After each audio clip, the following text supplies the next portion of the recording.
Last week I taught you guys some interesting tower designs to help you improve your own builds, and today we're going to look at how to build better walls, with 4 simple tips that will help your buildings shine, regardless of if it's a sandstone hut or a Stormglass cathedral.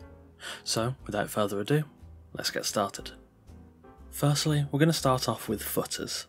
These are, in my opinion, the best wall modifications for small builds, but they pretty much work for everything, and help to make your base feel a bit more grounded.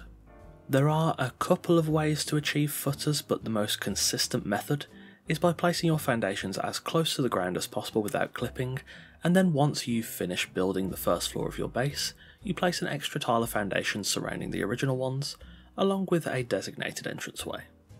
Then you can place slope sides either side of the door and use roof pieces to slope down between the walls and the foundations to create the footers. You can use whatever materials you like, and the nature of footers help to make the build look more supported and stable on the ground you've built on, along with making the structure overall more visually interesting.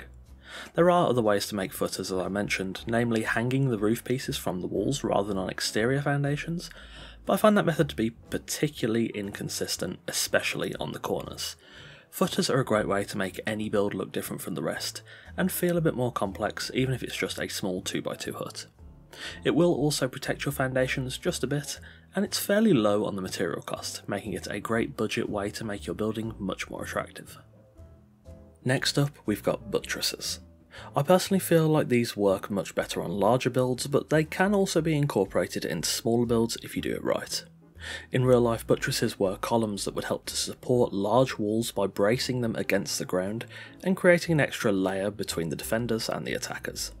Whilst they don't offer any real support in Conan, do they make your build a little bit safer? Technically, yes, but it's more visual than anything.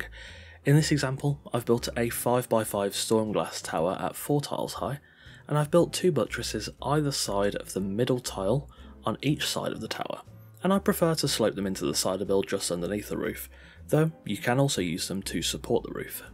In this design I've gone for square buttresses, but you can also create wedge buttresses using the same process, or you could build a buttress tile on the bottom, pillars up, and then a receiving buttress tile at the top for a thinner design. You can also make flying buttresses, however these are quite complex. They only really suit massive builds and they are a stability nightmare.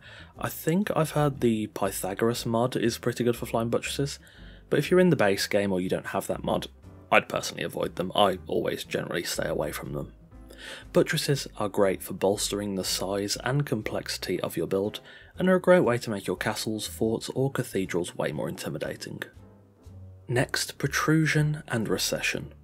This is more of a building philosophy rather than a set design, in that it's a construction idea where parts of the build will protrude outwards from the core base, whereas other parts will recede inwards to create more depth. In this example, I've built an Argosian home with 2 2x2 rooms on either side in the middle.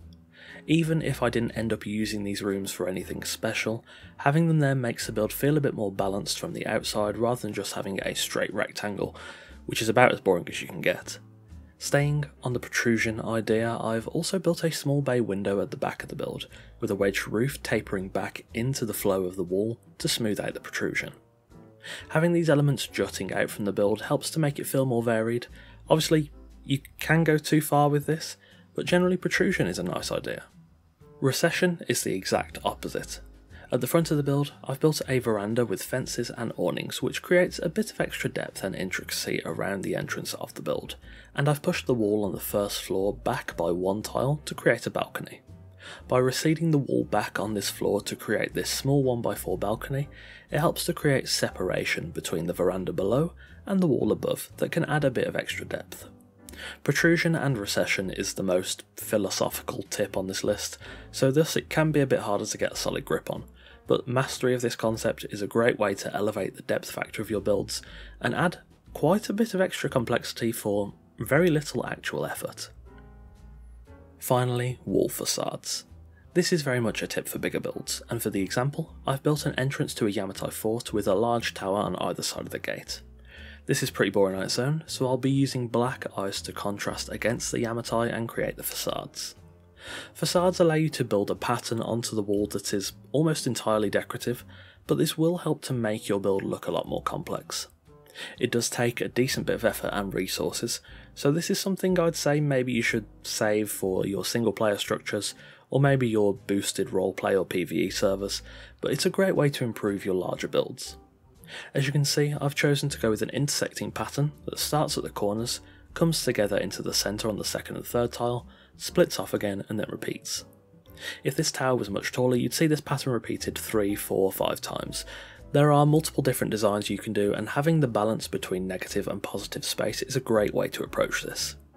Due to the amount of space you need for the more intricate designs, you can see why this tip really doesn't work on smaller builds, but for a larger build it's a great way to add some depth and design.